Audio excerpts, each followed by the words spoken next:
الحمدللہ اعوذ باللہ من الشیطان الرجیم بسم اللہ الرحمن الرحیم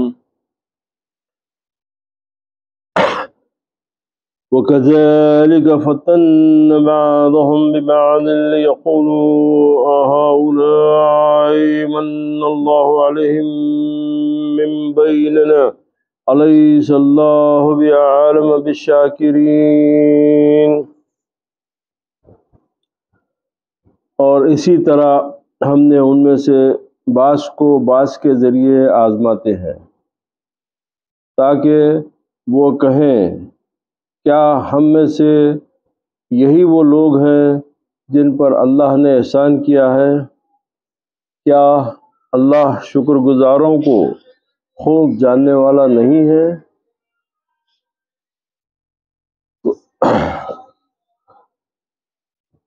یعنی اب اس کی تفسیر میں بھی یہ ترجمہ تھا، اب اس کی تفسیر میں بیان کیا جا رہا ہے کہ اور اسی طرح ہم ان میں سے بعض کو بعض کے ذریعے یعنی شریف کو کمینے کے ذریعے اور دولت مند کو فقیر کے ذریعے آزماتے ہیں، اس طرح کہ ہم نے ان کو ایمان میں سبقت عطا کر دی۔ اب کیا مطلب ہے شریف کو کمینے کے ذریعے؟ فی الحال جو ذہن میں ایک واقعہ آ رہا تو میں اس کے کہ ایک یہودی تھا تو وہ حضور علیہ السلام اس سے کچھ قرضہ لیے تھے وعدے کے حساب سے کہ فلاں وقت تم کو یہ پیسے واپس لوٹا دوں گا۔ ایک وقت وہ مل گیا راستے میں اور رسول اللہ سے پیسوں کا تقاضا کرنے لگا تو سرکار فرمائے کہ بھئی ابھی وعدے کے حساب سے وقت نہیں آیا اور جو وعدہ تم میں میرے ہوا تھا وہ میں تم کو جو وعدے پہ لوٹا دوں گا۔ انہوں نے بولا میں یہ سب نہیں جانتا، میرے کو میرے پیسے چاہیے۔ اب جب تش رویہ اختیار کرا تو اس پہ حضرت عمر فاروق رضی اللہ تعالیٰ عنہ غصہ کرے اس پہ، تو کیسا بات کر رہا، یہ طریقہ ہے کیا بات کرنے کا؟ جب غصہ کرے سیدنا فاروق اعظم رضی اللہ تعالیٰ عنہ تو نبی کریم علیہ السلام فرمائے کہ عمر تمہارے پاس پیسے ہیں؟ بولے جی۔ بولے ان کے اتنے پیسے ادا کر دو اور 25% اضافہ دے دو۔ تو اضافہ کیوں؟ بولے تمہارے غصے کا کفارہ، تم جو غصہ کرے اس کی ضرورت کیا تھی غصہ کرنے کی؟ وہ تو اپنی چیز مانگ رہا تھا، ٹھیک ہے وعدے سے پہلے مانگ رہا، مگر مانگ رہا تو اپنی چیز تھا وہ، تو آپ غصہ کیوں کرے اس کے اوپر؟ تو لہذا غصے کا جو ہے وہ کفارہ دے دو۔ اب میں ایک مثال کے یہ واقعہ بتا رہا ہوں کہ ایک مثال یہ ہے کہ جب شریف آدمی کی شرافت کا معیار کیا ہے وہ ایک سرکار کی اس واقعے سے بتا۔ ویسے بہت سارے واقعات فی الحال وہ بات دماغ میں آگے اس لیے سنا دیا۔ تو وہ شخص جو ہے مسکرایا اور بولا اشہد ان لا الہ الا اللہ وحدہ لا شریک لہ واشہد ان محمد رسول اللہ۔ کیوں؟ کیا بات؟ تو بولے میں اپنی کتابوں میں نبوت کے جتنے آثار ظاہر تھے وہ سب تمہارے میں دیکھ لیا تھا، ایک چیز باقی تھی وہ آج پوری ہو گئی، تو اب میں یقین سے بول سکتا ہوں کہ آپ اللہ کے نبی ہیں۔ تو وہ کیا؟ تو بولے نبی کو غصہ نہیں آتا، وہ آج دیکھ لیا۔ کوئی مناسبت نہیں ہے وہ بات کی اس سے، کیونکہ وہ ایمان کے درجے پہ صحابی رسول ہو گئے، مگر اللہ تعالیٰ اس لیے کہ جب شریف آدمی کے ساتھ کوئی آدمی کمینہ پن اختیار کرتا تو انہیں اپنی شرافت کو ہاتھ سے نہیں جانے دیتا، انہیں اس کے مقابلے میں نہیں جاتا۔ اگر انہیں بھی ویسی چلے گیا تو پھر اس میں فرق نہیں ہوگا۔ تو آدمی جب اللہ تعالیٰ جب شرافت سے اس کو بزرگی سے نوازتا تو اس کی طبیعت میں اس کی یعنی حال میں اس کے خال میں اس کی حرکت میں بزرگی ہونا نہیں۔ اگر آپ اپنے دل کی تسلی کے لیے بولو نہیں انہوں نے میرے کو ایسا بولے میں ایسا بول دیا، نہیں تو معیار سے نیچے اتر گئے۔ تم شریف تھے، تم معیار سے نیچے کیوں اترے؟ وہ تو تم کو اللہ آزمانا چاہ رہا تھا۔ ہاں قرآن ہے نا، بڑا نا کہ ہم نے بعض کو بعض کے جو ہے اسے آزماتے، تو آپ کو جو ہے غلط آدمی سے آپ کو آزما، آپ دعویٰ کریں نا میں ایمان والا ہوں، تو آزمائش میں نہیں پڑیں گے آپ، تو آزمائش آپ کے ساتھ ہوں گی وہ۔ اسی طریقے سے دولت مند کو فقیر سے آزماتے، اس لیے کہ جو ہے اب اس سے فقیر آ کے بار بار اس سے مطالبہ کرتے، اس سے مانگتے، اب انہیں کبھی جھڑک دیتا، نہیں مزہ نہیں آیا، اس لیے کہ ہم تم کو دولت دیے، تمہارے کو بے پناہ تم کو عزت سے دولت سے نوازے، تمہارا کام ہے کہ ہمارے غریب بندوں کو، فقیر بندوں کو تم ان کے ساتھ بدسلوکی سے پیش آؤ؟ نہیں، اس طرح کہ ہم نے ان کو ایمان میں سبقت عطا کر دی، ہم تمہارے کو ایمان میں سبقت عطا کرے، ہم تم کو جو ہے ہمارے معزز بندوں میں شمار کرے، تو اب تم کو وہ لحاظ رکھنا پڑے گا، تاکہ وہ یعنی شرفا اور مالدار لوگ جو منکرین ہیں وہ کہیں کیا ہم میں سے یہی وہ لوگ ہیں جن پر اللہ نے ہدایت کا احسان کیا ہے؟ یعنی اگر یہ ہدایت پر ہوتے تو ہم سے کبھی سبقت لے جانے والے نہ ہوتے، ہدایت پہ نہیں ہے، ٹھیک ہے ایمان نہیں لائے مگر ہدایت پہ نہیں ہے، تو لہذا سبقت کیسے لے جائیں گے؟ کیا اللہ شکر گزاروں کو خوب جاننے والا نہیں؟ ہاں البتہ وہی ان کو ہدایت دینے والا ہے۔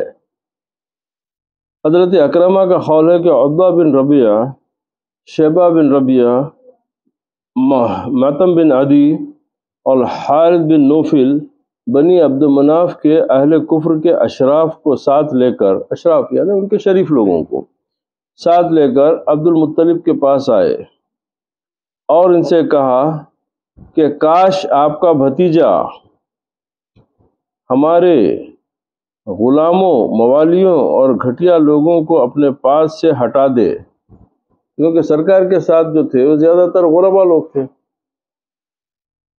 زیادہ تر سرکار کی جماعت میں جو تھے وہ فقیر غریب لوگ تھے، تو وہ لوگ قریش کے اشراف میں سے تھے، تو انہوں حضرت ابو طالب کے پاس آ کے ان سے بولے کہ بھئی اگر آپ کے جو ہے بھتیجے صاحب جو ہے، اگر وہ جو ہے یہ چھوٹے غلاموں کو، چھوٹے لوگوں کو اگر اپنے پاس سے ہٹا دے تو یہ بات ہمارے دلوں میں بہت بڑا درجہ رکھتی ہے، اور اس کے لیے ہمارے ہاں بڑا پسندیدہ کام ہوتا، نیز یہ بات ہمارے لیے اس کی پیروی اور تصدیق کرنے کے لیے بہت مددگار ثابت ہوگی۔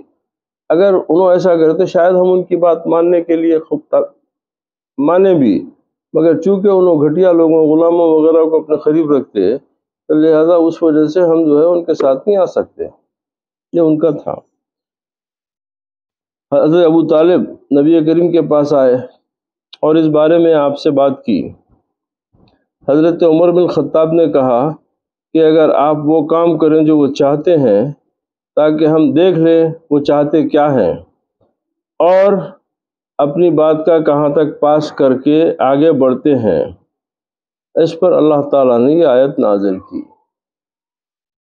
کہ جب یہ آیت نازل ہوئی تو حضرت عمر اپنی بات کے لیے معذرت کرنے کے لیے آئے۔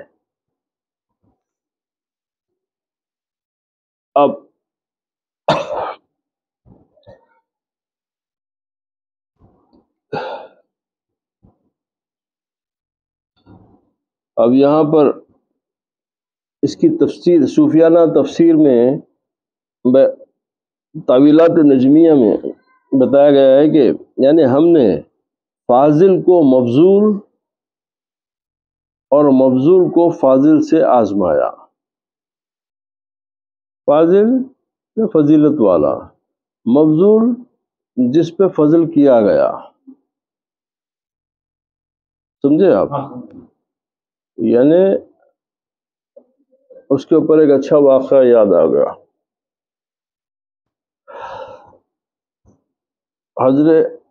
سرکار حجر اسود کو چومے، اختلاف ہے نہیں ہے، تو اب افضل کون ہوا؟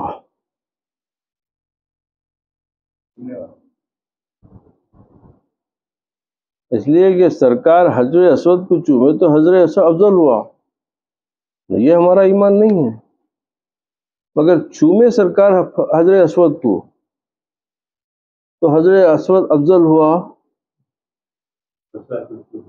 سرکار چومے اور مفضول رسول اللہ ہوئے، کیونکہ حجر اسود جنت سے آیا ہوا پتھر ہے تو لہذا اس کی فضیلت کو پیش نظر رکھ کے چومے، ہے نا؟ نہیں، بولے ہمارے لیے ہم مفضول ہیں، حجر اسود افضل ہے، ہم مفضول ہیں، حجر اسود افضل ہے، مگر سرکار افضل ہے، حجر اسود مفضول ہے، کہ سرکار حجر اسود کو چوم کے اس کی فضیلت بڑھائے۔ ہم حجر اسود کو ہمارے گناہوں کو دھونے کے لیے، ہمارے گناہوں سے اس کے لیے چومتے، اور سرکار اس کی شرف اس کی افضلیت بڑھانے کے لیے چومے، تاکہ میں تجھ کو ایک مرتبہ چوموں گا تو قیامت تک کے لیے ایمان والے لوگ تیرے کو چومتے رہیں گے۔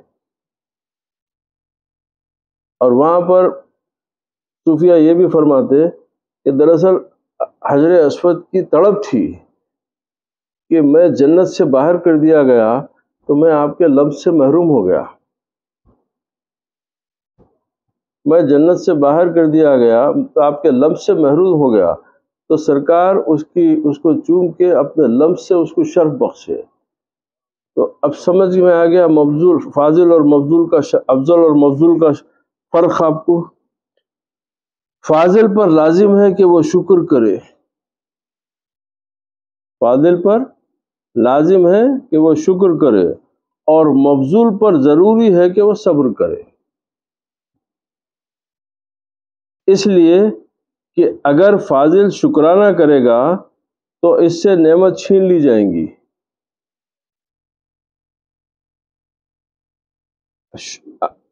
اچھا اگر فاضل شکر نہ کرے گا تو اس سے نعمت چھین لی جائے گی، اگر مفضول صبر کرتا تو وہ فضل کے حصول میں گویا جد و جہد کرتا ہے۔ اب اس سے مسئلہ کیا حل ہوا؟ مسئلہ یہ حل ہوا کہ مفضول صابر اور فاضل شاکر، مفضول صابر اور فاضل شاکر مرتبے میں برابر ہے۔ جیسے سلیمان علیہ السلام نے نعمتوں پر شکر کرتے ہیں،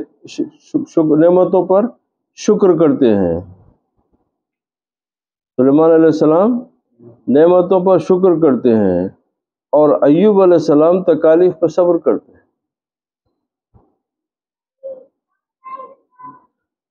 دونوں برابر ہیں، اس لیے کہ حضرت سلیمان علیہ السلام ظاہری نعمتوں سے مالا مال ہو کر شکر کر کے حق عبودیت کا ادا کرتے ہیں، بندگی کا حق ادا کرے، اور حضرت ایوب علیہ السلام مصائب و تکالیف پر صبر کر کے حق عبودیت ادا کرتے ہیں۔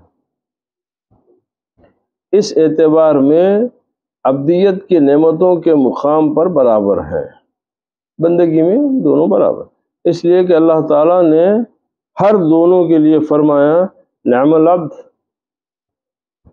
یعنی یہ بہت اچھے بندے ہیں ہمارے، یہ دونوں کے لیے قرآن میں فرمایا گیا۔ تو اب اس سے فائدہ کیا ہو رہا؟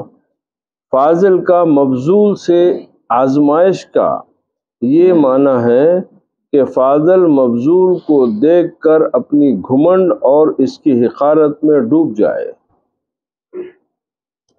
فاضل مفضول کو دیکھ کر اپنی گھمنڈ اور اس کی حقارت میں ڈوب جائے، اور مفضول اس سے کچھ چاہے تو نہ دے، اور مفضول کا فاضل سے امتحان یہ ہے کہ مفضول فاضل کی نعمت پر حسد کرے اور اس سے بغض و عداوت رکھے، اسے یہ خیال ہے کہ اسے یہ نعمت مخلوق سے ملی ہے، فاضل مفضول کو کچھ نہ دے تو اس گھمنڈ میں ہی کہ وہی سب کو دینے یا نہ دینے والا ہے، حالانکہ دونوں کا خیال غلط ہے، یہ دونوں بھی غلط ہے۔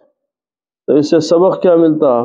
بولے عاقل کے لیے ضروری ہے کہ وہی چاہے جو اللہ چاہتا ہے۔ اگر تیرے کو اللہ عقل دیا تو بس تو یہ بات کی آرزو رکھ کے میں وہی طلب کروں جو میرا رب چاہتا ہے، اور اسی پر راضی رہے۔ جو اللہ تعالیٰ کا ارادہ ہے۔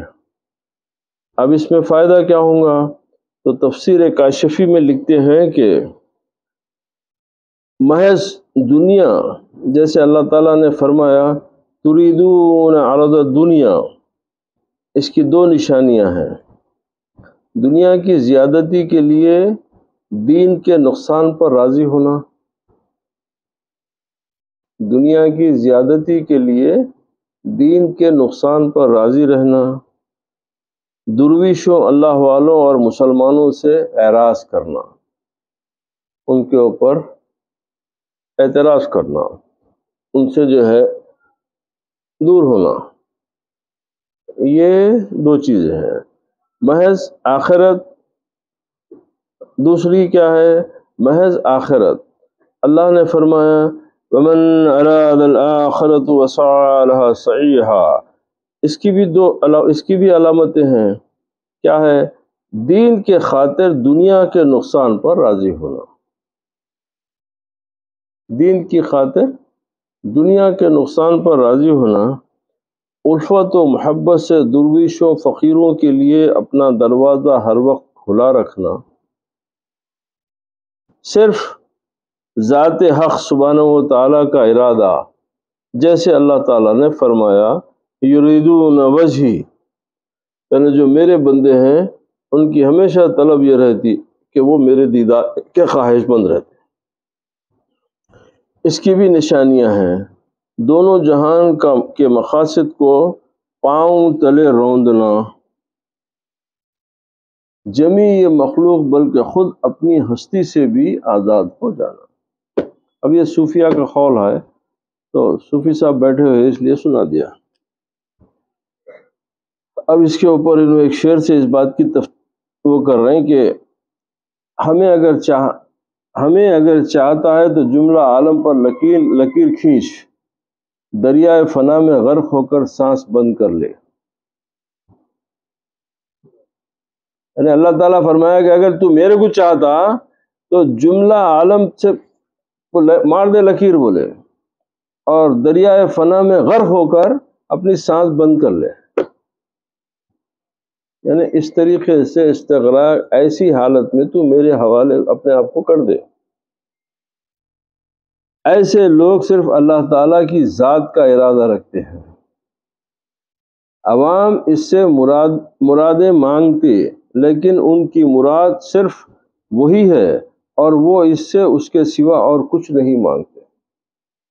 عوام کیا ہے؟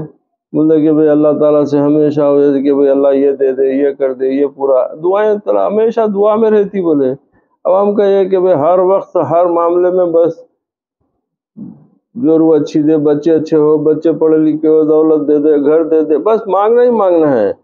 مگر جو اللہ کے مخلص بندے ہیں وہ یہ نہیں کرتے، وہ بولتے کہ مولا تیری دوستی عطا کر، تیری دوستی عطا کر، تاکہ وہاں پہ آ کے تیرے سامنے بیٹھنے کی ہمارے کو ہمت مل جائے، وہاں آ کے جو ہے تیرا دیدار کر سکے ہم۔ تو یہ ان کی طلب ہوتی۔ دنیا والوں کی طلب یہ ہے کہ ان کی دنیا کی مرادیں ختم ہی نہیں ہوتی، ان ایک معاملہ طے ہوتے دوسری دعا میں لگ جاتے ہیں، دوسری ختم ہوتے تیسری میں لگ جاتے ہیں۔ مگر جو اللہ کے مخلص بندے ہوتے وہ اللہ تعالیٰ کی رضا، اس کے سوا کوئی طلب ہی نہیں رکھتے وہ لوگ۔ اور لوگوں کا کوئی مقصد اور دین و مذہب ہوتا ہے، لیکن میرا مقصد تیرا وصال، یعنی تیرا دیدار، اور میرا دین تیری رضا۔ یعنی یہ فقیروں کی، درویشوں کی کیفیت بتا رہے ہیں کہ ان کا خیال کیسا ہوتا ہے، کہ یہ ہے کہ میرا مقصد اور دین و مذہب اچھا، اور لوگوں کا کوئی مقصد اور دین و مذہب ہوتا ہے، لیکن میرا مقصد تیرا دیدار اور میرا دین تیری رضا۔ ارادہ دراصل قلب کے ایک جوش کو کہتے ہیں۔ ارادہ بولے جو آپ کے دل میں کوئی جو جوش پیدا ہوتا ہے کسی چیز کا، تو بولے کہ اس کو ارادہ کہتے ہیں، جس سے بندے کا قرار و سکون اڑ جاتا ہے۔ جب تک اسے وصال الہی کی دولت نصیب نہیں ہوتی اس کی یہی کیفیت رہتی ہے۔ ایسے انسان کو نہ رات کو آرام ہوتا ہے نہ دن کو قرار و سکون۔ وہ اس وقت سکون کا سانس لیتا ہے جب اسے وصال الہی نصیب ہوتا ہے۔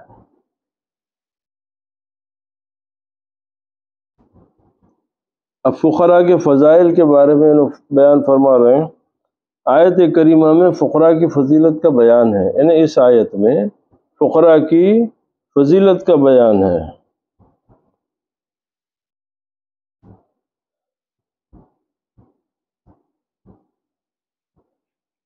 کیا ہے؟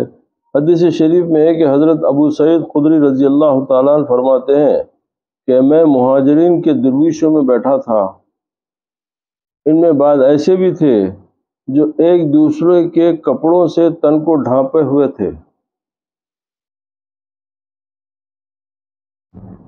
ایک دوسرے کے کپڑوں سے اپنے تن ڈھانپے ہوئے تھے، یعنی اگر میرا تن دکھ رہا تو بازو کے والوں کے اس کے کپڑے کا کچھ سہارا لے کے اس کو بھی ڈھانپ لے رہے۔ ہم ایک خاری کی خرات سن رہے تھے کہ حضور سرور عالم صلی اللہ علیہ وسلم آقائے کائنات تشریف لائے اور ہماری مجلس کے قریب آ کر کھڑے ہو گئے۔ جب خاری خرات سے فارغ ہوئے تو حضور نبی کریم صلی اللہ علیہ وآلہ وسلم نے السلام علیکم کے بعد فرمایا تم کیا کر رہے تھے؟ عرض کی خاری سے کلام سن رہے تھے اور ہم لطف اندوز ہو رہے تھے۔ حضور رسول کریم صلی اللہ علیہ وسلم نے فرمایا الحمدللہ الذی جعل من امتی من عمری ان اصبر نفسی۔ اللہ جمیع محمد تمام تعریفیں اللہ تعالیٰ کے لیے ہیں جس نے میری امت میں ایسے افراد بھی پیدا فرمائے جن کے متعلق مجھے حکم ہوا ہے کہ میں ان کے ساتھ رہوں۔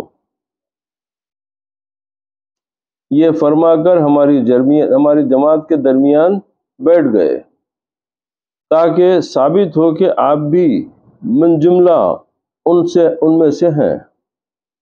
اس کے بعد اپنے ہاتھ مبارک کے اشارے سے ہمیں حلقہ بندی کا حکم دیا فرمایا تاکہ آپ سب کے چہرے دیکھ سکیں۔ اب انہوں اس کی تفسیر میں لکھے کہ میرا اندازہ یہ ہے کہ آپ کو سوائے میرے اور کسی سے آپ کا ظاہری تعارف نہیں تھا، یعنی حضرت ابو سعید خدری رضی اللہ تعالیٰ نے فرمایا کہ میں سمجھتا تھا کہ صرف میرے کو پہچانتے سرکار، یہ سب کو نہیں پہچانتے، ان سب کو جو ایسے تعارف نہیں ہے یہ سمجھیں۔ آپ نے فرمایا اے مہاجر فقیر تمہیں بڑی کامیابی پر مبارک ہو کہ قیامت کے دن تم دینداروں سے پہلے بہشت میں داخل ہو گئے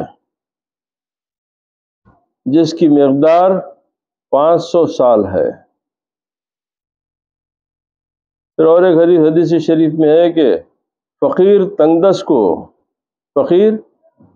کو قیامت کے دن اللہ تعالیٰ کے حضور میں لایا جائے گا، اللہ تعالیٰ اس سے کریمانہ شفقت فرمائے گا جیسے ہم ایک دوسرے سے کسی خامی پر معذرت کرتے ہیں۔ پھر فرمائے گا اے میرے بندے مجھے اپنی عزت و جلال کی قسم ہے کہ میں تیرے سے دنیا کی کمی اس لیے نہیں کی تھی کہ مجھ پر کوئی بار گرا تھا، لیکن میرا ارادہ تھا کہ تجھے دنیاوی تکالیف کے عوض آخرت کی کرامات و فضیلتوں سے نوازوں۔ اب پہلے یوں کرو کہ میدان محشر کی ان صفوں میں گھس کر ان لوگوں کو لاؤ جنہوں نے تمہیں دنیا میں طعام کھلایا اور کپڑے پہنائے، جن کا یہ عمل صرف میری رضا پر تھا اور تمہارے اوپر اس نے کسی قسم کا احسان نہیں جتلایا۔ یہ اس وقت کی بات ہے جبکہ لوگوں کو عذاب آخرت کے پسینے نے منہ میں لگام چڑھائی ہوئی ہوگی۔ وہ فقیر درویش صفوں میں گھس کر ان لوگوں کو تلاش کر کے لائے گا جنہوں نے اس کے ساتھ احسان و مروت کی ہوگی۔ اور انہیں اللہ تعالیٰ کے حکم سے بہشت میں لے جایا جائے گا۔ تو دنیا میں آپ کسی غریب، کسی فقیر، کسی محتاج کی اگر آپ خدمت کریں تو وہ ضائع ہونے والی نہیں۔ اللہ سبحانہ و تعالیٰ بولے کہ بھئی ایسے وقت پہ جب کہ سورج سوا نیزے پر ہوگا، لوگ ہر کوئی نفسی نفسی کا ماحول ہوگا، ویسے وقت میں اللہ تعالیٰ بتایا کہ جاؤ تم اپنے محسنوں کو ڈھونڈ کے لاؤ، تم کو جو کھانا کھلائے تھے، تم کو جو کپڑا پہنائے تھے، تمہارے ساتھ جو اچھا سلوک کرے تھے، ان کو لے کے آؤ، اور سب کو اللہ تعالیٰ جنت میں داخل کر دے گا۔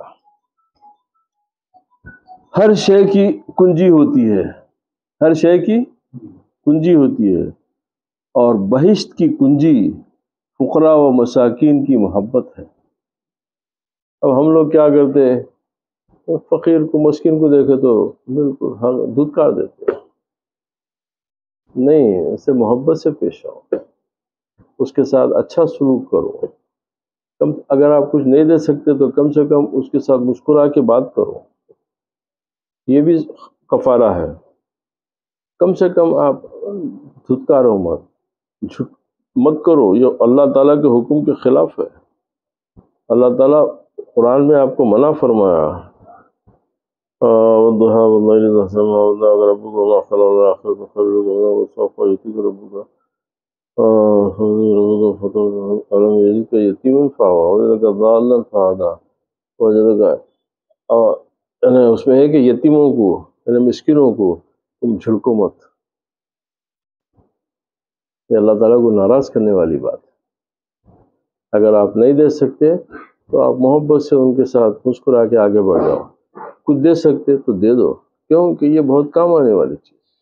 اب ہمارے پاس یہ بن گیا کہ بھئی وہ دیے تو غریب ہو جاتے، یہ جو ذہن ہے یہ آپ کو دنیا کی محبت میں اللہ سے دور کر دے رہا۔ آپ کو اللہ تعالیٰ کی دنیا سے محبت میں آپ اللہ سے دور ہو جا رہے ہیں۔ نہیں، آپ اللہ کے راستے میں آپ کسی کے ساتھ رتی برابر بھی سلوک کریں گے تو وہ آپ کو قیامت کے دن اللہ تعالیٰ اس کو بے انتہا اچھی طریقے سے آپ کو لوٹائے گا۔ خیام اچھا، بہشت کی ہر شے کی کنجی ہوتی ہے، اور بہشت کی کنجی جنت کی کنجی فقراء و مساکین کی محبت ہے، وہی قیامت میں اللہ کے ساتھ بیٹھنے والے ہوں گے۔ حضرت شیخ عطار قدس سرہ نے فرمایا اے اللہ کریم، ہمیں اپنے محبوبوں سے بنا اور اپنا دروازے رحمت سے نہ ہٹا۔ وَإِذَا جَاءَكَ الَّذِينَ يُؤْمِنُونَ بِآيَاتِنَا فَقُلْ سَلَامٌ عَلَيْكُمْ كَتَبَ رَبُّكُمْ عَلَى نَفْسِهِ الرَّحْمَةَ أَنَّهُ مَنْ عَمِلَ مِنْكُمْ سُوءًا بِجَهَالَةٍ ثُمَّ تَابَ مِنْ بَعْدِهِ وَأَصْلَحَ فَإِنَّهُ غَفُورٌ رَحِيمٌ۔ اور جب آپ کے پاس وہ لوگ آئیں جو ہماری آیتوں پر ایمان رکھتے ہیں تو آپ فرمائیں کہ تم پر سلام ہو، آپ فرمائیں کہ تم پر سلام ہو، تمہارے رب نے اپنی ذات کے ذمہ کرم پر رحمت نازم کر لی ہے۔ تو تم میں سے جو شخص نادانی سے کوئی برائی کر بیٹھے پھر اس کے بعد توبہ کر لے اور اپنی اصلاح کر لے تو بے شک وہ بڑا بخشنے والا، بہت رحم فرمانے والا ہے۔ تو اب کچھ سہولت کیا دے رہے ہیں یہاں پہ اللہ تعالیٰ کہ اگر تم سے کچھ ہوئی توبہ کر لو، آ جاؤ ہمارے پاس، ہم تو رحیم و کریم ہیں، تمہارا اخلاص دیکھنا چاہتے ہیں ہم کہ اگر تمہارے کو ہماری طلب ہے تو ہماری بات سن لو، غلطی ہو گئی، آئندہ توبہ کر لو، پھر آ جاؤ ہمارے پاس، ہمارا دروازہ ہمیشہ کے لیے کھلا ہے تمہارے لیے۔ شرط یہ ہے کہ تم، توبہ کا مطلب کیا ہوتا؟ یہ نہیں، یہ تو عادت بن گئی، دل و جان سے آپ جس بات کا عہد کر رہے ہیں اس کے اوپر پھر قیامت تک اس کے اوپر آپ عمل کرنا۔ اگر آپ اللہ تعالیٰ سے مولا میرے گناہ کو معاف کر دے اور میں یہ گناہ نہیں کروں تو پھر اس کے اوپر قائم رہنا۔ نہیں، اگر آپ توبہ کر رہے ہیں اللہ کرم کر دیا، معاف کر دیا، پھر آپ کے کام بن گئے، پھر پرانی روش پہ آ گئے، ان کے لیے سخت عذاب ہے۔ اس لیے کہ آپ اللہ تعالیٰ کے کرم، اس کے رحم کا مذاق اڑا رہے ہیں، آپ ٹھٹھا اڑا رہے ہیں اللہ تعالیٰ کے کرم کا، رحم کا۔ آپ توبہ کریں اور توبہ پہ قائم نہ رہتے کیا؟ اب اس کی بارے میں فرمایا گیا کہ یہ سورہ، حضرت اکرمہ کہتے ہیں کہ یہ آیت کریمہ ان ضعفاء کے بارے میں، یعنی کمزور لوگوں کے بارے میں نازل ہوئی، جن کو اپنے پاس سے اٹھانے سے اللہ تعالیٰ نے اپنے نبی مکرم صلی اللہ علیہ وسلم کو روکا۔ تو نبی کریم جب بھی ان کو دیکھتے تو ان سے سلام میں پہل کرتے، یعنی خود سلام پہلے کرتے، اور فرماتے کہ تمام تعریفیں اس اللہ کے لیے ہیں جس نے میری امت میں ایسے لوگ رکھے جن کو سلام میں پہل کرنے کا مجھے حکم دیا گیا۔ حضرت مہان حنفی کہتے ہیں کہ نبی کریم صلی اللہ علیہ وسلم کی قوم آپ کے پاس آئی اور عرض کیا کہ ہم سے بہت بڑے بڑے گناہ سرزد ہوئے ہیں۔ آپ نے انہیں کچھ جواب نہیں دیا۔ جب وہ واپس چلے گئے تو یہ آیت کریمہ نازل ہوئی۔ کیا ہے کہ ابھی جو آیت پڑھے تھے کہ وہ توبہ کر لو، اللہ کو رحم کرنے والا پائیں گے وہ لوگ۔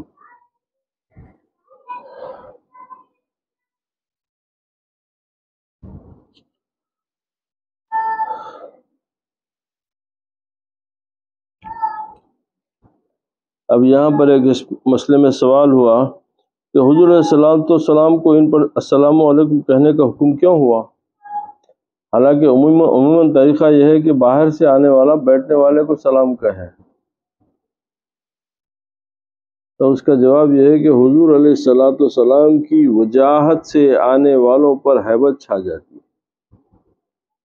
حضور علیہ السلام کی وجاہت سے آنے والوں پر ہیبت چھا جاتی۔ اللہ تعالیٰ نے اپنے حبیب کریم صلی اللہ علیہ وسلم کو سلام میں سبقت کا حکم فرمایا تاکہ ان لوگوں پر ہیبت نہ ہو اور آپ سے پورے طور پہ مستفید ہو سکیں۔ اب اس میں فائدہ یہ ہوا کہ یہ دنیاوی حکم ہے اور آخرت میں ملائکہ کرام سلام عرض کریں گے جب اہل ایمان بہشت میں داخل ہوں گے۔ چنانچہ دوسرے مقام پر اس کی تصریح فرمائی کہ سلام علیکم طبتم فادخلوها خالدین، اور اللہ تعالیٰ بھی قیامت میں اہل ایمان پر سبقت کر کے فرمائے گا سلام قولا من رب الرحیم۔ تو اللہ بھی کر رہا نا، تو یہاں پہ سبقت اللہ کر رہا، تو ان کی دلجوئی کے لیے، ان کو تسلی کے لیے، ان کے دلوں کو مضبوط کرنے کے لیے طریقہ ہے۔ اگر کوئی بڑا آدمی آپ کو سلام کرا تو آپ کا دل بہت خوش ہوتا، آپ سلام کرے تو حق ادا کرے، مگر جب انہیں سلام کرا تو آپ کو بہت خوشی ہوتی کہ وہ ارے اتنا بڑا آدمی ہے، میرا باپ میرے کو سلام کر رہا، میرے بزرگاں میرے کو سلام کرے، تو اس سے آدمی میں خود اعتمادی اور خوشی محسوس ہوتی۔ تو وہی اسلوب بیان کیا جا رہا کہ نہیں، ان کے سلام کے پہل کرنے میں یہ مت سمجھو کہ تم افضل ہو گئے، نہیں، ان کے سلام کے پہل میں یہ ہے کہ وہ تمہاری دلجوئی کے لیے، تمہارا دل بڑھانے کے لیے، تم کو اور ایمان سے مضبوط کرنے کے لیے، تم کو اپنے قریب کرنے کے لیے یہ کام کیا جا رہا۔ فقل سلام علیکم سے وہ سلام مراد ہے جو اللہ تعالیٰ نے شب معراج اپنے حبیب کریم صلی اللہ علیہ وسلم سے فرمایا السلام علیک ایھا النبی۔ اب جو آپ اتحیات میں پڑھتے تو وہ کیا ہے؟ پورا وہ مکالمات ہے اللہ سبحانہ و تعالیٰ اور نبی کے درمیان۔ اتحیات جو ہے وہ دراصل مکالمات ہے اللہ اس کے اور محمد رسول اللہ کے درمیان جو کلام ہے، تو وہ پورا وہ مکالمہ جو ہے وہ آپ کے قاعدے میں آپ جو پڑھتے ہیں، اس کے جواب میں اس کے جواب میں حضور نبی پاک صلی اللہ علیہ وسلم نے عرض کیا السلام علینا وعلی عباد اللہ الصالحین۔ اب اس سے مسئلہ کیا ہوا؟ مسئلہ یہ دریافت ہوا کہ جو شخص گناہوں سے مخلصانہ طور پر تائب ہو جائے یعنی توبہ کر لے تو وہ بھی اہل صلاح کے گروہ میں شامل ہو جاتا ہے، یعنی نیک لوگوں کے گروہ میں شامل ہو جاتا، اس لیے کہ یہ آیت کا شان نزول کو اس معنی سے مخصوص نہیں کر دیتا۔ کتب ربکم علی نفسہ الرحمہ، یعنی لکھا ہے اللہ تعالیٰ نے اپنے نفس پر رحمت، یعنی محض اپنے فضل و احسان سے اپنی ذات اقدس پر واجب فرمایا۔ اب اس کا فائدہ یہ ہے کہ حضرت شیخ نے فرمایا کہ کلمہ علی ایجاب کے فائدہ دیتا ہے جب، اب یہ علمی بحث ہے اس کو ہم چھوڑ دیں گے یہاں پر۔ اب حدیث قدسی یہاں پہ صوفیہ فرماتے ہیں کہ تعویلات نجمیہ، کیونکہ یہ صوفیہ کی تعویلات ہے کہ اللہ تعالیٰ بہشت سے فرماتا ہے کہ تو میری رحمت ہے، میں جس کے لیے رحمت کرنا چاہتا ہوں تو تیرے سبب سے رحمت کرتا ہوں، جو میرا بندہ کسی دوسروں پر رحمت کرتا ہے تو اسے بہشت نصیب ہوتی ہے، میں اپنے خاص بندے پر رحمت کرتا ہوں تو اپنی ذات سے ہی رحمت کرتا ہوں۔ عام لوگ جو نیک کام کرتے، جو یعنی اب جیسا بتایا کہ آپ مسکینوں کو، غریبوں کو، فقیروں کو آپ جو کریں گے تو ان کے لیے اللہ تعالیٰ بنایا کہ بہشت سے بولتا ہے کہ تو ان پر رحم کر، جو میرے خاص بندے ہیں ان پہ میں ڈائریکٹ رحم کرتا ہوں۔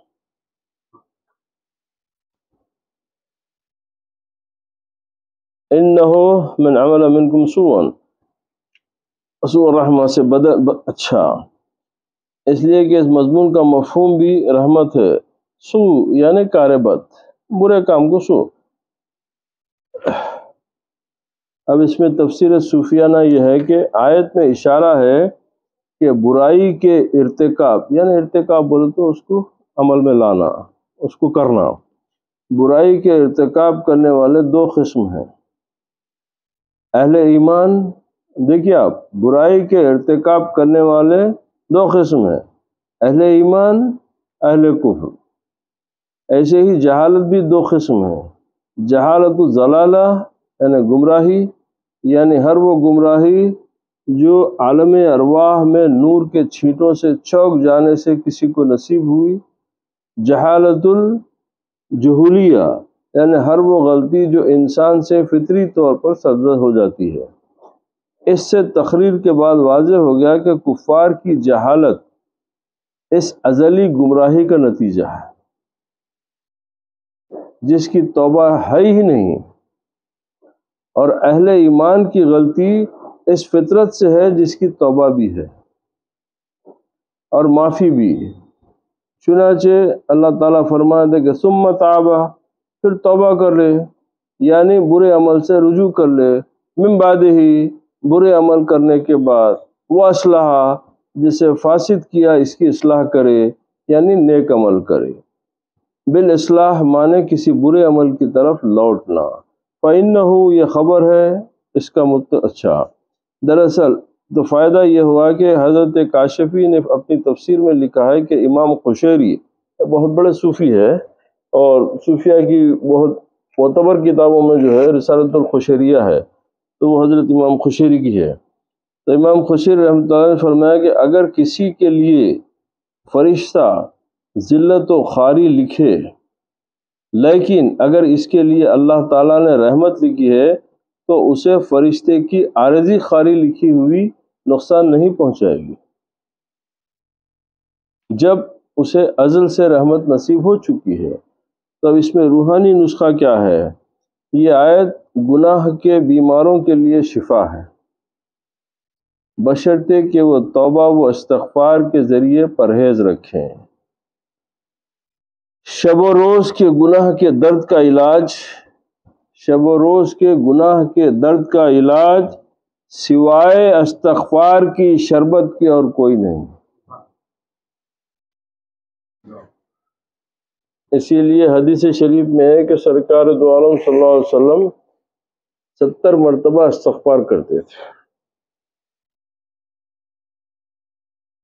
استغفار کی بڑی فضیلت ہے، تو بولے کہ شب و روز کے گناہ کے درد کا علاج سوائے استغفار کی شربت کے اور کوئی نہیں ہے، وصال یار کے آرزومند کو آہوزاری کے سوا کوئی چارہ نہیں۔